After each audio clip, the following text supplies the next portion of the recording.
Welcome to this explainer. Today we're going to demystify the DELF A2 French exam. We'll show you exactly how to beat the machine by understanding exactly how it grades you. We are going to unlock the secrets behind what are arguably the two most intimidating parts of the entire test, the written and oral productions. Let's get right into it. Here's our roadmap for today. We'll quickly cover the DELF A2 Blueprint, master the written production, and crack open the written grading grid. Then, we'll shift gears to tackle the guided interview, the sustained monologue, and finally those interactive role-play exercises. Section 1, the DELF A2 Blueprints. So, the first thing you really need to understand is that this exam is basically a predictable machine. It's scored out of 60 total points across 4 sections. You only need a 30 out of 60 to pass overall, which is just 50%. But beware, because there is a catch. If you drop below a 3 out of 15 in any single section, it's an automatic fail for the whole test. No pressure, right? And here is how your time is tightly divided. Today, we're zoning in heavily on the 25-minute written production and the 6 to 8-minute oral production.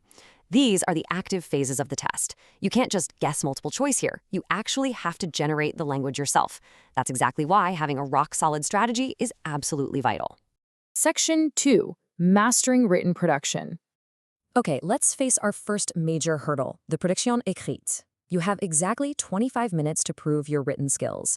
This written test is actually split into 2 parts. First, you'll be filling out a simple form or writing a really short message, like a quick postcard. Second, and this is the big one, you'll be writing a longer narrative. For instance, the prompt might ask you to describe a childhood school memory in 60 to 80 words. Now here is a massive trick for this section.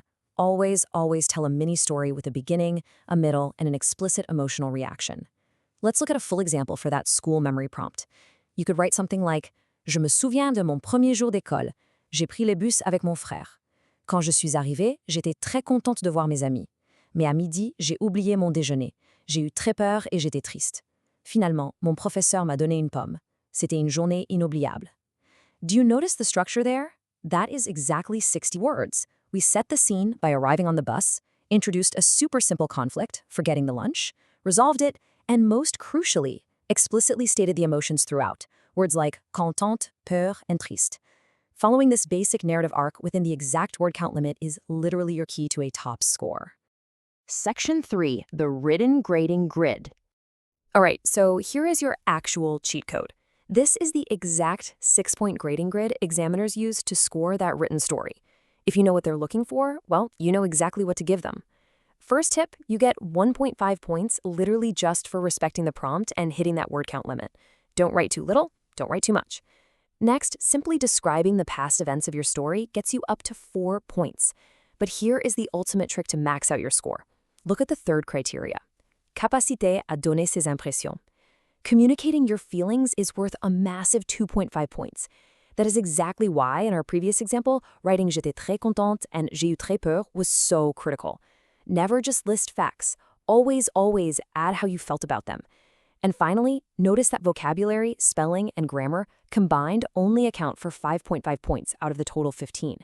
Your spelling can actually be slightly phonetic, as long as it's understandable. So the biggest takeaway here is that effective communication and explicitly expressing your feelings are far more important than grammatical perfection. Don't freeze up trying to remember complex verb conjugations. Just get your story and your emotions down on the page. Section 4, Acing the Guided Interview. Now, the speaking section is a carefully designed 3-part sequence. It starts with an unprepared guided interview just to warm you up, moves to a prepared monologue where you take center stage, and finishes with an interactive role play to test your real-world survival skills. You'll actually get 10 minutes to prepare for the last 2 parts before you even face the examiner.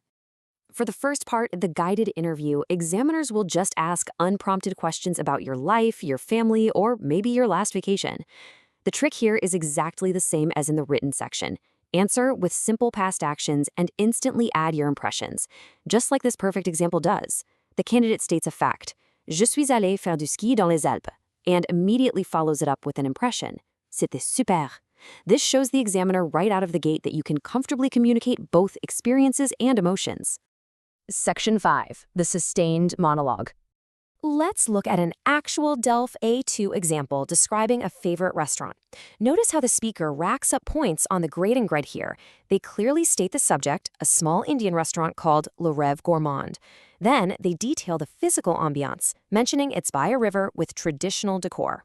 Finally, they confidently share their impressions, saying the food is delicious and the waiters are friendly. It's a complete, well-rounded answer that covers absolutely all the bases. So if you want to make this incredibly easy for yourself, just memorize this 4-step formula. Whether the prompt asks you to talk about your favorite food, like pizza, your favorite book, like Harry Potter, or, as in this example, your best friend Lena, use this structure. First, identify who or what they are. Second, describe what they look like. Third, describe their personality or the general atmosphere.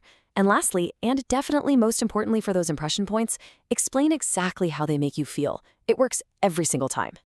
Section 6. Interactive Role-Play Exercises.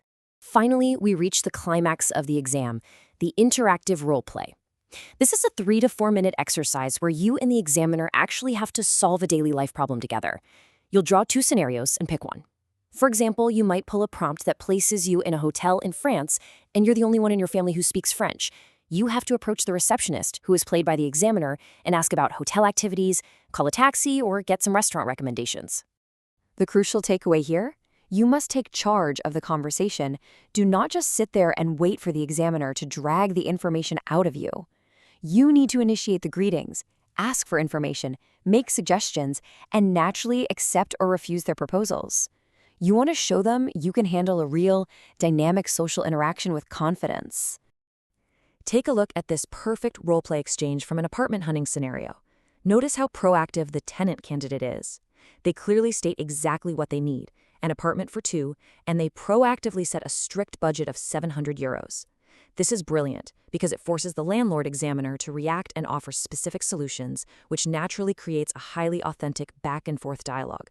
That is exactly what scores top marks.